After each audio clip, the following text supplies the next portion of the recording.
Were the Tonybee tiles meant to be a premonition of the future? Why was their creator so obsessed with Jupiter? More importantly, how can I get in on this action? Stick around and you may just find out the answers to these questions on this episode of Unsolved Mysteries. Solved! Welcome back to the show, Mystery Solvers. I am your host and PhD in solving unsolved mysteries, Chad Kimmons, also known as perhaps the most handsome man currently sitting in the room that I am in. But that is still debatable, even though I am the only person in this room. It is Saturday, guys, and as you may have heard by now, that's now the most mysterious day of the week. That means we have another brand new mystery coming at you. And joining me today is Gaius Turan. Thanks for being here, Gaius. Why don't you tell the listeners a little bit about yourself? Hi, thank you very much. I, as stated, am Gaius Turan. I am a musician and voiceover artist, and I'm a lot of fun. Hello. I'm definitely going to hold you to that a lot of fun thing, because, if you're not, I want my money back. That's all I'm saying. Throw me in the river. I'm a witch.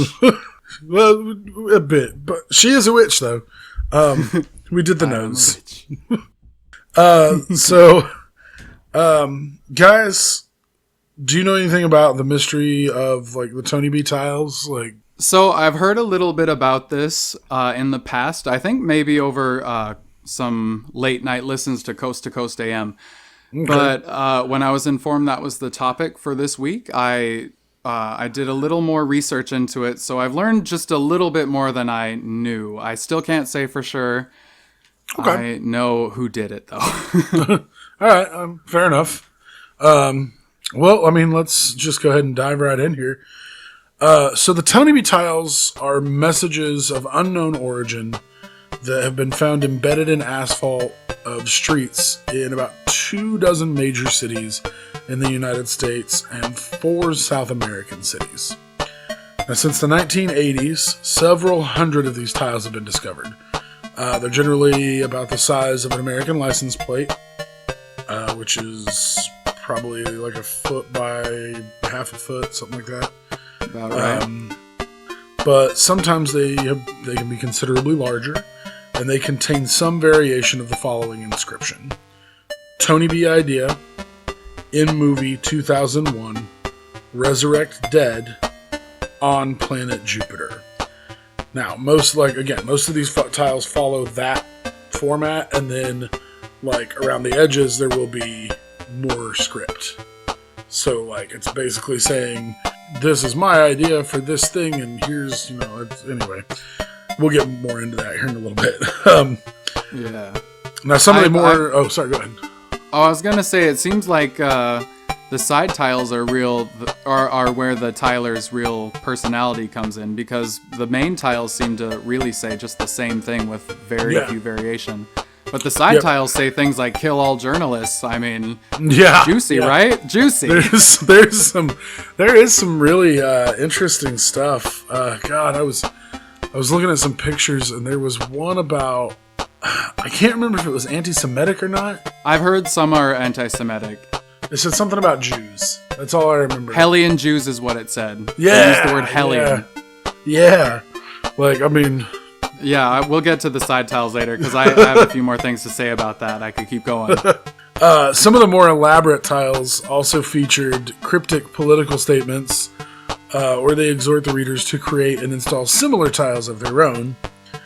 The material that was used for making the tiles was initially unknown, but they've since found out that they are primarily made of layers of linoleum and asphalt crack filling compound. Yeah. Now, in the United States, the tiles have officially been sighted as far west as Kansas City, Missouri, as far north as Boston, Massachusetts, and as far south as Washington, D.C. And since 2002, very few new tiles have been found that have been considered to be old style. Yeah, the original artist. Yeah. But a few have, and they seem to appear right outside the immediate area of like Philadelphia, Pennsylvania. There was one notable sighting that appeared in suburban Connecticut in 2006 and one in Edison, New Jersey in 2007. Now, there have been presumed copycat tiles that have been spotted in Noblesville, Indiana, Buffalo, New York, San Francisco, California, Portland, Oregon, Roswell, New Mexico, all over the place. And additional tiles have been spotted in downtown Tulsa, Oklahoma in 2013, and Detroit, Michigan in 1997. Like, they're all over the place. And, they span from, like, the 80s until, as of what I read, I think up until the last one was found in, like, 2015, I think. Right. And they say, I guess that 2002 is the cutoff for old style tiles. Mm-hmm. But in my research, it seems to be that Philadelphia might actually be the epicenter of these tile layings, Yeah. And you mentioned at the top of the episode, one of them was found, or actually 4 were found in South American cities. Yep. And at least one of those cities was Santiago, Chile, which is actually where my father's from. He's from Santiago. Oh. And he told me the tiles are garish and ugly. I'm sorry. No, he did not. But what he did tell me, just kidding, I learned this through the internet, is that the tile in Santiago mentions a street address which is in Philadelphia, Pennsylvania. Again, bringing us back to the point that Philly might actually be the epicenter, or maybe where this original tiler was from. Right, and that's, I think that's one of the, like, we'll get into it here in a little bit, like, people that might have been the original artist. But that's one of the bigger theories, is that this person is maybe either lived in Pennsylvania during this time, or is from there, or, A lot of the older ones that were considered to be the work of the original tiler have been eroded by traffic, but as of 2011, there are still older tiles in Pittsburgh, Pennsylvania, St. Louis, Missouri, Cincinnati, Ohio, Cleveland, Ohio, South America. There's still quite a few of the originals around. And besides being eroded by traffic, there have been I think it was Chicago, at least one city where they were deliberately ripping up all the tiles whenever they'd find them, because it is technically a form of vandalism. Right. But it's still cool. I'm not mad at it. Yeah. And Chicago actually declared that it was graffiti, and anytime that they found one, they would be tearing it up and paving over it. So right. I see their point, but still, some graffiti is just street art, Yeah. Or just weird propaganda. Right. So on June 19th in 2013, tiles resembling the Tonybee tiles appeared on a street in Topeka, Kansas, which is not far from where I live. Actually, it's about 2.5 hours. I live in a city in Kansas. I'm not going to say what city. Nice. I'm from Iowa. I know the Midwest very well. I'm from Des Moines. But they were removed by evening the next day, and less than a month later, on July 17th, a tile resembling the Tonybee tiles appeared on a street in Salt Lake City, Utah. Now, they don't know if these were the work of the original tiler. They do think that both of these were done by the same person, but they don't know, like, was this someone who was just traveling across the country and, hey, here I am in Topeka, let's lay down a thing, and then they went over to Salt Lake, or if it just, happened to be a coincidence that one appeared in Topeka, and then less than a month later there was another one in Salt Lake. Right. What time frame was this again, the year-wise? The first one was June 19th, 2013, and then the second one was almost exactly a month later. Yeah, these are probably copycats, don't you think? So far after. Oh, I'm sure they are. The people who have seen them have even said that it probably wasn't the original Tyler, but they don't know if these were done by the same person, like these two, or if it just happened to be this coincidence, or maybe they coordinated with somebody. Like, hey, I got this friend in Salt Lake City. Hey, man, I'm going to do a Tonybee tile in Topeka. You should do one in Salt Lake. I don't know. Right, maybe during quarantine there are, like, whole Zoom seminars where people just creatively create Tonybee. Toynbee. Oh, have we been saying Tonybee the whole time? Oh my god, we have. Is it Toyn? It's Toynbee. It's Toyn. It's Toyn. I was saying Tonybee for the longest time when I first started looking this up. You better fix the title of this episode. People are gonna think you're dyslexic. No, it's Toynbee. So It's okay, and Mandela effect. It's Tonybee and Toynbee. It's Schrodinger's Toynbee. all right, listeners. So if you've made it this far without turning it off because you're disgusted that we don't know what we're talking about, God, I can't believe that. Like Toynbee. Toynbee. Yeah. Shit. Welcome to the Toyn box. So newer tiles have been embedded on several major highways in Pennsylvania, and 6 more were found on US 1 northbound, starting in Drexel Hill in Delaware County in 2007 and 2008. And they are much larger than the originals and have red italic writing on them, which is how they know they weren't from the original person, because they didn't follow the standard format. This interesting theory I heard, it was in response to people asking,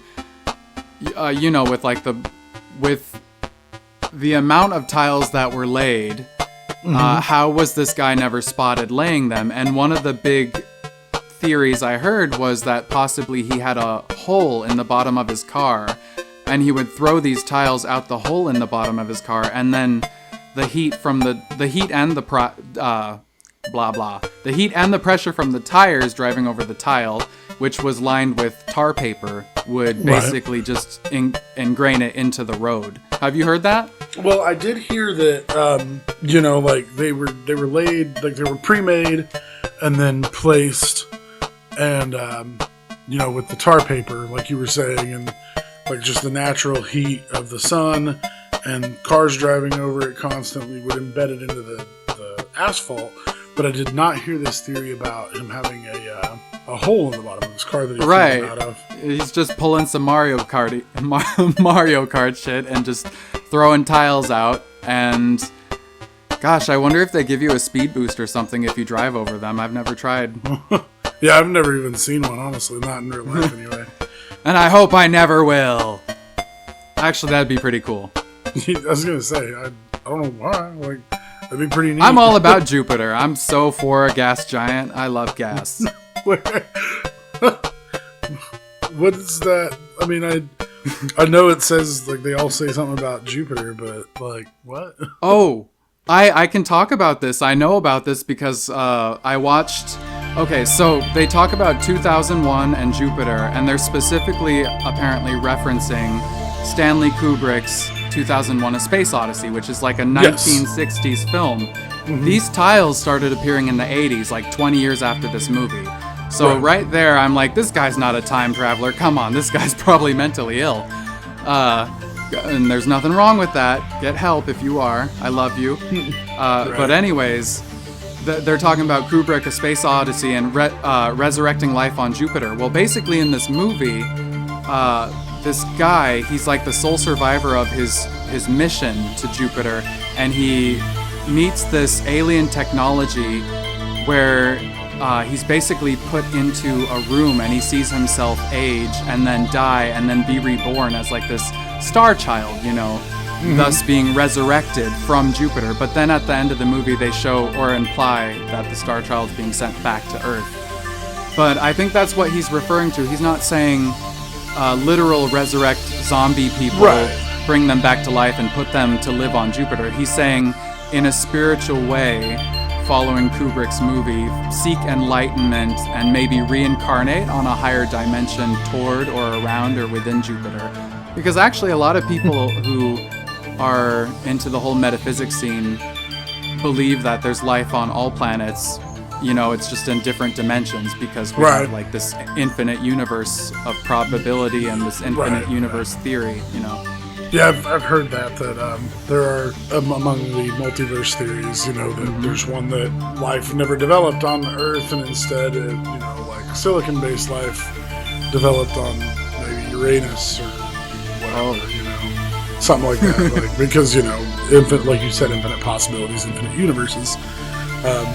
No, it just kind of struck me as and I actually had that in my notes. I just hadn't gotten to it yet. But about 2001: Space Odyssey. It's the funniest thing. I had not seen that movie, and I still haven't, but I plan to. I just couldn't find it on Netflix or any of the other streaming services I got. Mm-hmm. But I have seen parts of that movie in a music video for a band called Beach House. The song's called Space Song. But I thought they filmed it specifically for the music video because the cinematography still stands up, even though it's from the 60s. It looks amazing. Huh. Yeah, I've heard it's a really good movie. Anyway, getting back to this. Yes. If you've ever read anything by David Mamet. Oh, I heard this name, but I can't remember why. It was in the research. David Mamet is an extremely egotistical, he's a fantastic playwright, but he is very egotistical. So much so that he has spoken on his belief that these tiles are an homage to one of his plays and has described it as the weirdest thing that's ever happened. In his 1983 play 4 a.m., a radio host based on Larry King impatiently listens to a caller who contends that the movie 2001, based on the writings of Arnold Toynbee, speaks of the plan to reconstitute life on Jupiter. And the radio show host quickly points out the factual errors in the caller's assertion and the logical fallacies of his plan. And simply because of that, David Mamet believes that all of these tiles are a reference to his play 4 a.m. Because, again, he's a very talented playwright, but he's also very egotistical. Sounds like a big fat narcissist. He very much is. One thing I heard is that maybe the Toynbee in the name comes from a Ray Bradbury story called The Toynbee Convector. And then I also heard it could come from this, I can't remember if it's a play or if it's a novel, but it's called Jupiter 5. And it's by a man named Arthur C. Clarke. Yes. Just a second. I have like 3 sets of notes. I'm looking because I was writing them mobile and otherwise. Okay, so the Toynbee Convector. It's a science fiction story which alludes to the idea that in order to survive, humanity must rush to meet the future and believe in a better world and must always aim far beyond what is practically possible in order to achieve something that is barely within reach. Right. So basically, if we try hard enough, we might be able to resurrect on Jupiter, is the moral of this idea that Bradbury's tied to the Toynbee tiles. Yeah, and then Arthur C. Clarke, his short story, Jupiter 5, that you were talking about, has a spaceship named the Arnold Toynbee that's on a mission to Jupiter. And it has a lot of elements in common with 2001. I see we're using the same notes. 1983, a man identifying himself as a social worker named James Marasco contacted talk shows and newspapers with his theory of colonizing Jupiter with the dead inhabitants of Earth. He claimed to have come across the idea while reading a book by Arnold Toynbee, and in a conversation with the Philadelphia Inquirer, Marasco talked about how Toynbee's book contained a theory on bringing dead molecules back to life, and this was later depicted, like we've been talking in the movie 2001: A Space Odyssey. Caller had founded what the Inquirer called a Jupiter colonization organization known as the Minority Association. So James Marasco is kind of a little off his rocker. Oh yeah. Oh yeah.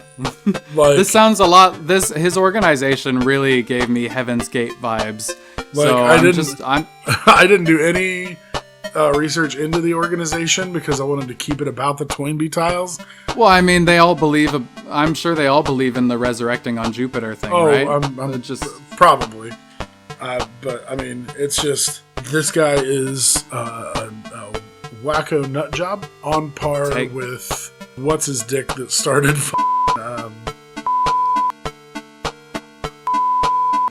Yes. Yay! I recalled a name. Which I will have to cut that part out because I'll sue anyone at the drop of a hat for insults. Just beep the word. and you're good. They should be swear words anyway.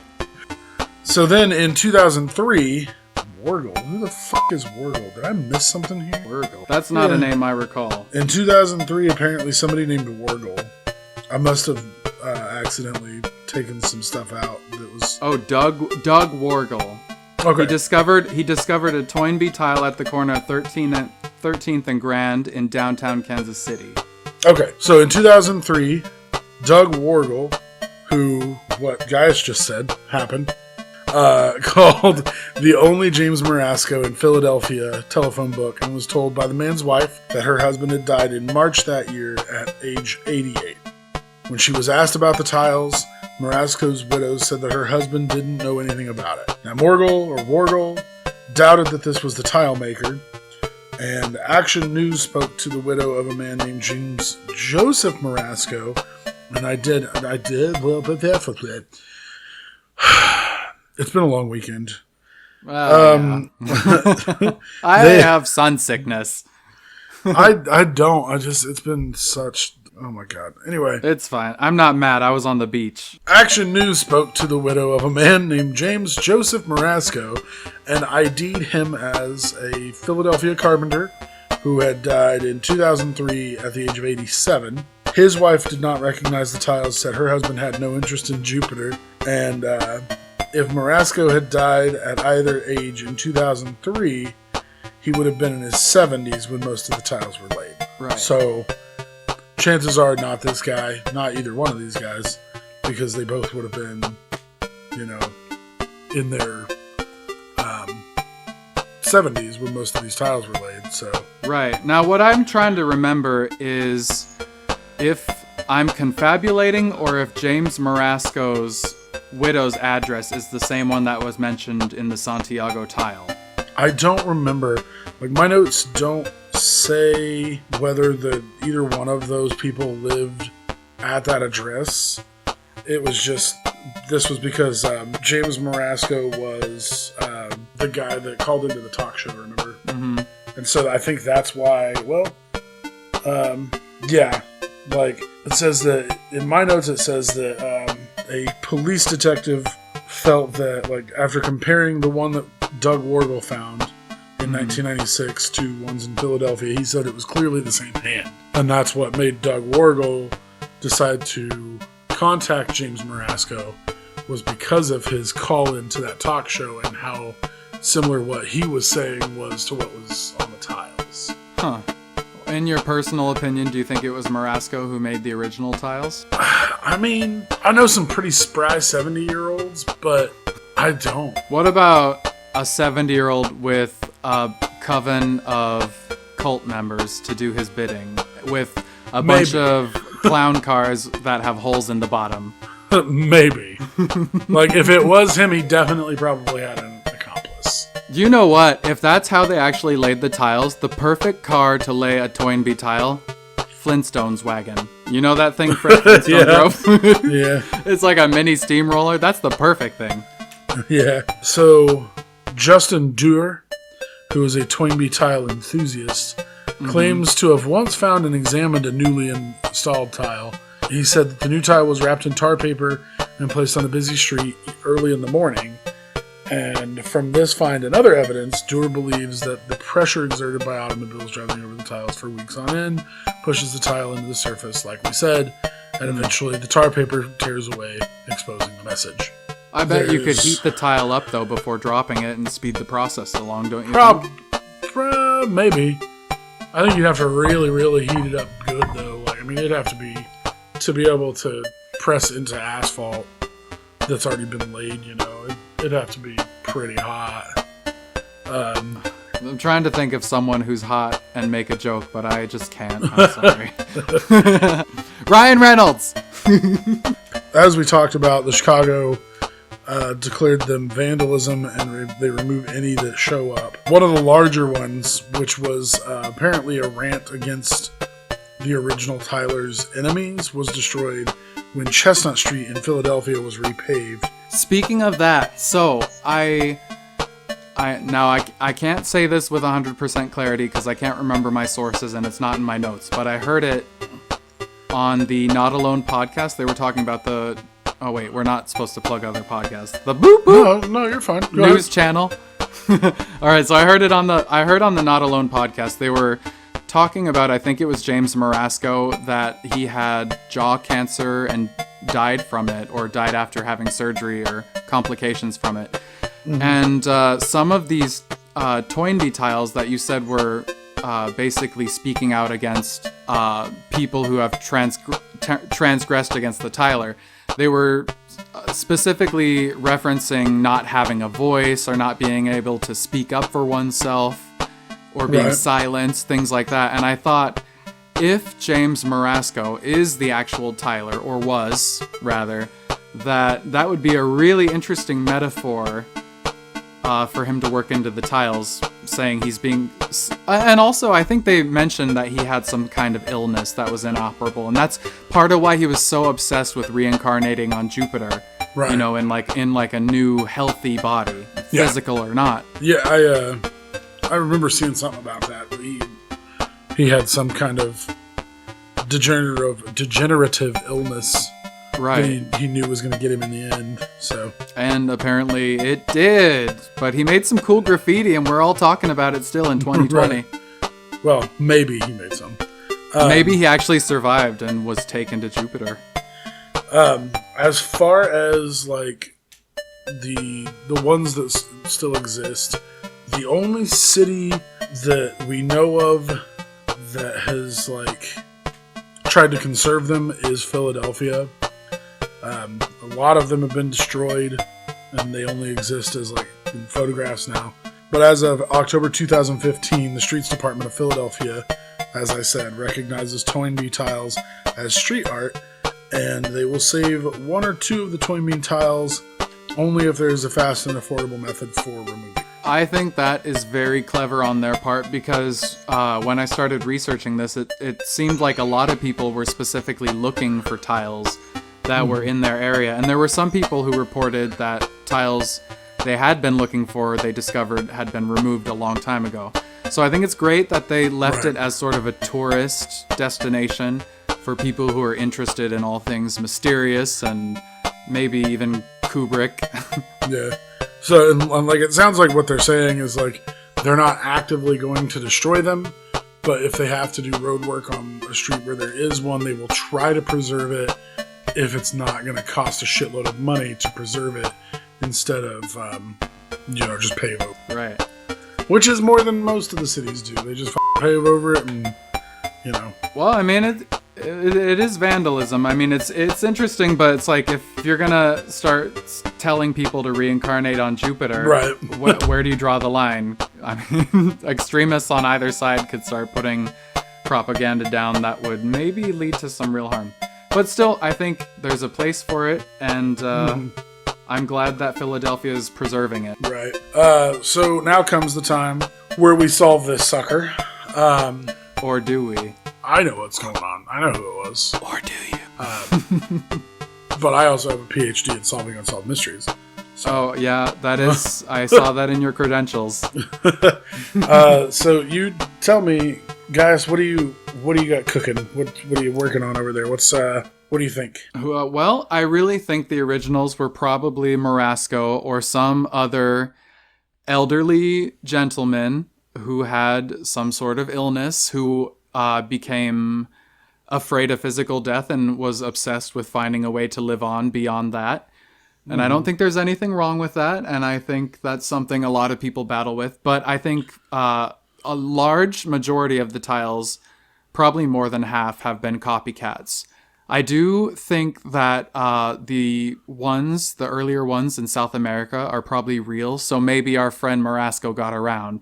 Maybe he had those airline miles and was dropping tiles in a lot of places that just never got discovered. Yeah. We don't know. So I'm going to go ahead and agree with you on this one. I honestly, like I said, I didn't think it was Marasco earlier, but it's kind of seems like Marasco is the only possible person. And just because he was in his 70s, like maybe he had help. And as far as the ones in South America, you hear about people going to South America to try or to get, cheap surgeries or look for miracle cures from the jungles all the time. Right. So maybe that's why they're down there, is because he went down there looking for a miracle cure or was getting surgery or Could be something like that. And he decided to throw these suckers down while he was down there, It could also be he knew he was terminal, and so he was just fulfilling a bucket list of sorts. But on the topic of South American cities, 2 of the 4 I remember are Buenos Aires and Santiago, Argentina and Chile, respectively. But those 2 cities are known tourist destinations because they're basically like, the Paris of South America, 1 and 2. Right. But it seems very likely that if an American was going to travel to South America, that those would be some of the likelier spots they would go just for leisure. And while they're there, they could maybe, attend to personal affairs as well. And put tiles in the streets. Right, exactly. Maybe even on the same block as his hotel. Who knows? I didn't see anything about that, but that would be really interesting to find out, if there was a hotel on, real close to one of them. Anyway. Yeah, that's worth looking into, actually. I wonder if Justin Durer and the crew of Resurrect Dead, that film that neither of us has seen, have ever gotten to that. Right.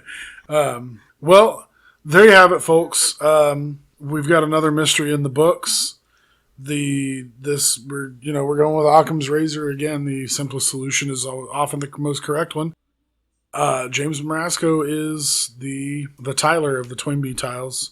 Allegedly. There's no allegedly. I'm calling this bitch out. All right. He is the Tyler. He had help maybe, but he is the Tyler. Now it just sounds like I'm changing his name. He is now Tyler. He is no longer James Marasco. He is Tyler Marasco.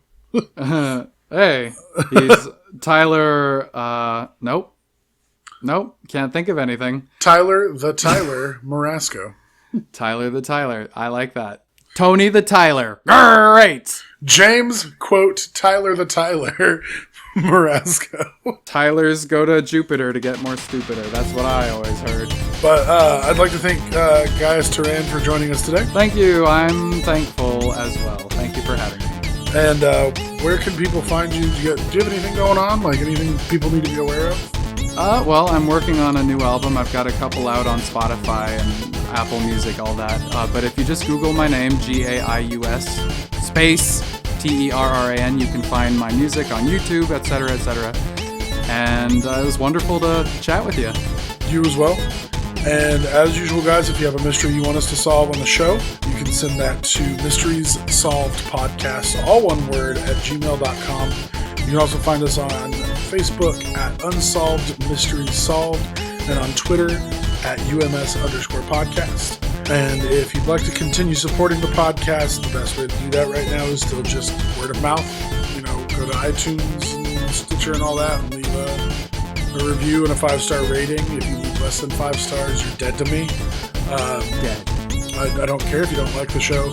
Less than 5 stars equals dead to me. Dog meat. Well, look, we know it's a lie, but if you could just do us a solid and leave us a 5-star review, that'd be great. Yeah, I'd say this episode warrants at least a 4.8. Be generous. Anyway, we will see you right back here with another brand new mystery next week. And in the meantime, remember not to question us, or you will be put down.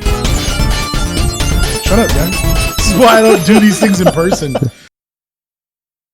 Are you a fan of film, animation, true stories sometimes based off nothing more than hearsay and faulty human memory? Then hi, I'm Joss, from Off the Cutting Room Floor, a bite-sized film history podcast.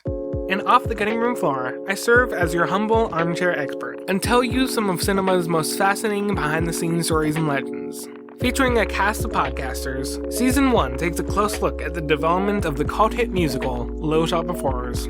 Off the Cutting Room Floor, a bite-sized film history podcast, can be found on social at OTCRRoomPod, and Season 1, Little Shop of Horrors, can be found on your podcatcher of choice. Music is Always Slept So Soundly by Sarasue.